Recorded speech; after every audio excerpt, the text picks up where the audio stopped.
Hey everybody, welcome back to another exciting episode of the Stash Report from the Stash Project. Today is November 16th, 2020, and we have one new, not really an announcement because we've known this kit is coming, but one new placement as far as when a kit will be released, along with getting its test shots to show you. And then we have a few sort of odds and ends in terms of reissues over in Japan, so that'll pretty much be it for the show this week. Nothing really moving or shaking.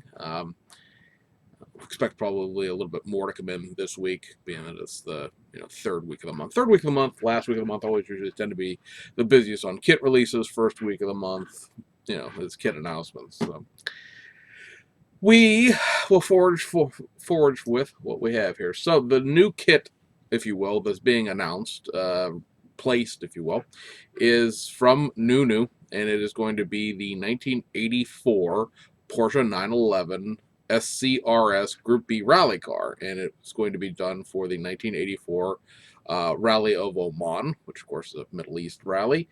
And this will be the winning vehicle when it's all said and done with. It is a Rothmans liveried car, although, if history has taught us anything, of course, that means you're going to have to buy the detail up photo etch set in order to get the Rothmans livery itself. Otherwise, you're just going to get, all of the decals around the concept of the Rothmans. It is just going to be a white and blue car with no tobacco wording.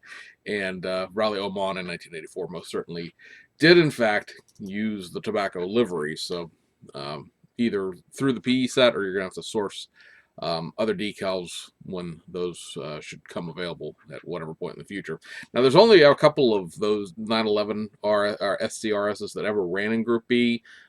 It was sort of a filler car for Porsche. They were going to make a all-wheel drive, four-wheel drive version of the 959. We did see sort of a little hint of that. They ended up running the car in the Dakar Rally.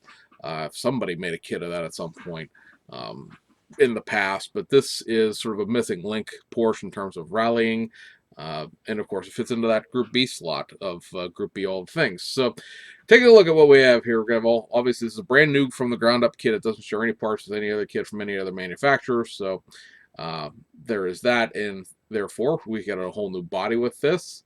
Looks to be halfway decent. It does have, the wing and rear engine sort of cover being separate in this sense. I think that is more to suffice other versions of this in the future rather than it being anything specific, because as you'll see here in a second, it's curbside because the engine is of course engraved into the chassis. This is the 85th bajillion version of this 911 chassis with a molded in engine. It does come with a front engine cover you see down there by the seats. It does have a gutted interior, which is kind of a nice thing. Other than the Tamiya 911s that they did for like the JGTC cars, a lot of the 911 race cars, rally cars that have been done in the past have been off of a civilian car interior that aren't really quite really race spec the way they're dual use tooling. You kind of make your compromises. Nice separate door cards on this and things of that nature. A couple pieces of suspension on that as well. Over here you see you've got your exhaust and you've got the roll caging and the brakes. The brakes looks like the front uprights, the rear transaxle, rear axle assembly is attached to this as well. A bunch of little bits and pieces there that are kind of sort of guessing as to what they are because this picture is kind of a little far away, if you will. But obviously, like I said, the roll cage is in here, the foot pedals are in here, the pedal box is in here.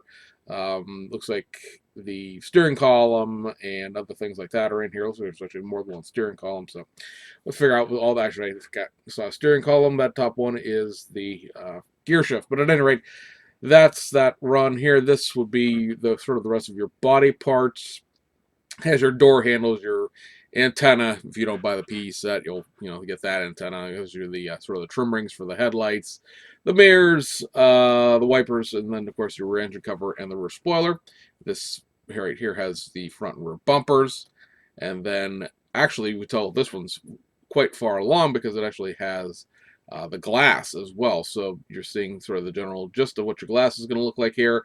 The big chunky things that are on there that are kind of hard to discern what they are undercovers. So it says it's the front skid plate, the rear skid plate, and sort of the I'm guessing it's not really a transaxle skid plate in this, but a sort of a central under tunnel skid plate as well. Gives you the option of building up the car and then putting the clear parts on if you want to show off all of your detail work on the engine and things like that, or just go ahead and paint them up black or tan or whatever color they need to be for the specific underplate, and go with it from that. So that should be interesting.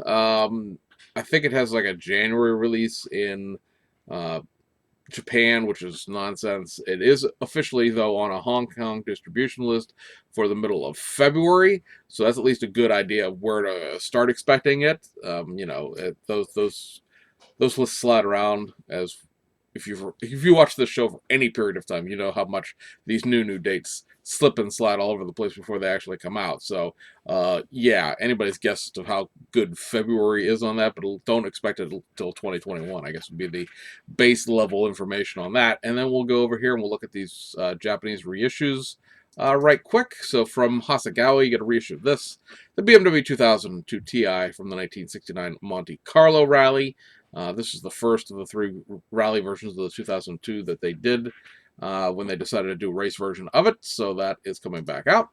Over at Nunu, speaking of them, this kit I completely forgot about because it was announced, and because, because Nunu kits are so odd, far and few between, and these seem to be done specifically for the Japanese market. These are not ever reissued specifically in Hong Kong that I've seen.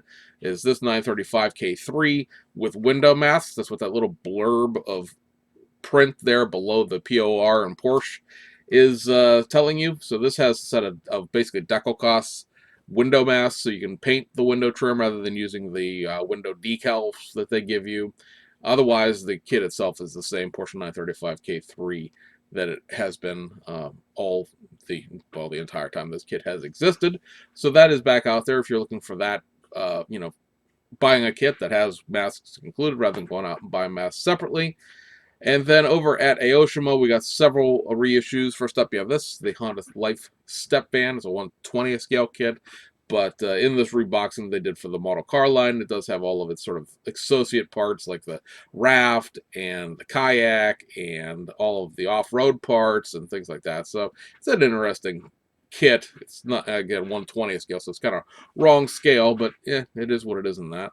And then we have several from the Tune model car line this week. First up, you have this, the Vertex Ridge version of the Toyota Soar. And then you have the B&N Sports JZX 100 Mark II.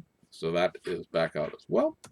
And then you have the Sea West edition of the R34 Skyline GTR. So that also back out there. And then this last kit for this week is one of the quote-unquote new kits for November.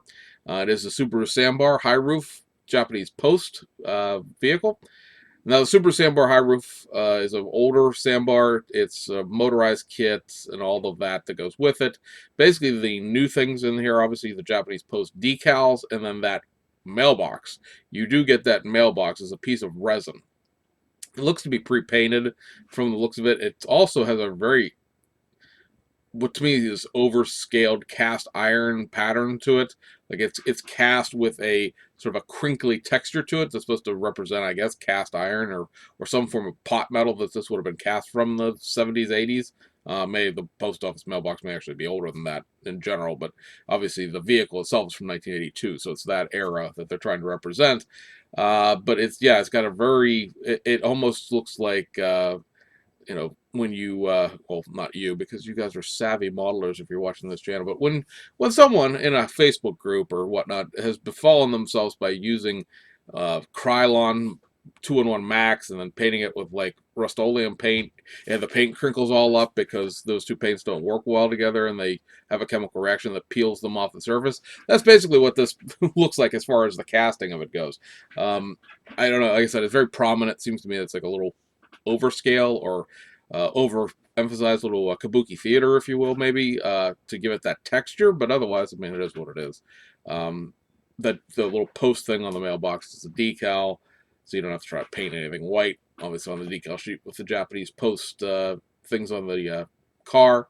And overall, I mean, it's a neat little conversation piece. I mean, at this point, if you collected everything there was, I think there's between Aoshima and Fujimi, there's something along the lines of 7 or 8 Japanese post vehicles at this point between all of their the sandbars. The other they made a regular sandbar that's a Japanese post vehicle. Um, Fujimi did a Daihatsu Midget 2 that's a Japanese post vehicle. I don't know there's other ones other than that. So yeah, I mean, for collecting it for that purpose would be kind of interesting. And I guess the toss in of the resin, mailbox does make an interesting sort of perhaps diorama conversation piece, if you will. But otherwise, yeah, otherwise contents are what the contents are in terms of their place and time, I guess is the best way to put some of those kits. I mean, they're not bad, but they're not good, and they are what they are, and nothing's going to be done to fix them at this point, I guess. So anyway, guys, that wraps up this video. Hope you guys had a great weekend. We got Thanksgiving coming up in another week. Yeah, we'll see. We'll see how many Thanksgivings there are. It's a very, very interesting time right now with the with the Rona. It looks like it's rearing its ugly head, and gathering for Thanksgiving may not be the best idea. So we'll see how things go. I don't necessarily see a precipitous drop before the holiday. So yeah. My. We'll take this year and we're gonna finish it with a bangy whimper, aren't we? Anyway, hope you enjoyed. See you guys on the other side.